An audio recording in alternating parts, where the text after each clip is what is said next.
Time now for a check on sports, and we're about to jump into a busy weekend at home. Let's take a look at some of the events sports fans have to choose from the Legends Tennis Championship. It served off this evening at the Ritz-Carlton courts, where the big-name tennis players will be competing. And tomorrow, the day starts early for the runners participating in another edition of the Breezes Fusion Fun Run. After a break, the CUC Primary School football competition resumes. Tennis hits the streets tomorrow morning on the Albert Panton Street downtown for an exhibition from 10 o'clock. On Sunday, the Kiwanis bike ride pushes off from the blowholes in East End. The finals of the Legends Tennis Championship will be played at the Ritz as well. And 2020 cricket, the Challenge Trophy competition, continues at Smith Road with 2 matches. In the early match, Australia faced Jamaica. And more runners hit the road with the Seventh-day Adventist 10K walk run, and World Run Day is also downtown on the waterfront. And the big footballers hit the field in another round of the CIFA Premier League. So a busy weekend indeed. So it's time now to recap the top stories from this past week. We focused heavily on tennis when one of the legends was forced to withdraw, and we await the arrival of another tennis superstar next week. Tennis legend Michael Chang withdraws from the Legends Tennis Championship in Grand Cayman this week.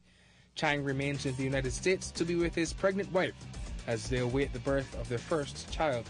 On the court, however, Jim Courier begins his quest to retain the title against the likes of Jimmy Arias, Stefan Edberg, and Russian Marat Safin. Staying between the lines, tennis superstar Venus Williams touches down in Grand Cayman next week for her book signing at Books and Books. To some football news, and Elite still pounds in the goals in the CIFA Premier League. Elite has scored 18 goals in 4 games and lead the standings with 10 points. The Butler family walk away with the main prizes after the CUC Sea Swim. Jeffrey Butler was the first home, and his sister Lara the first woman to cross the finish line of the 800-meter race. Sounds good. It was nice waves, so it wasn't too painful. I thought he did really good because he's been training hard to do well. On the basketball courts, the Under-19 Girls League bounced off last Sunday, with Hannah Parchment leading the Lynx to a close win over the Monarchs. And in the boys' division, Raheem Robinson, number 5, he stole the show for the Wolves in their victory over the Shockwaves.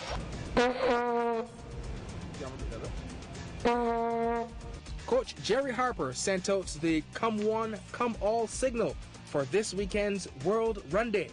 We'll have a prize for best national costume, so come out and represent.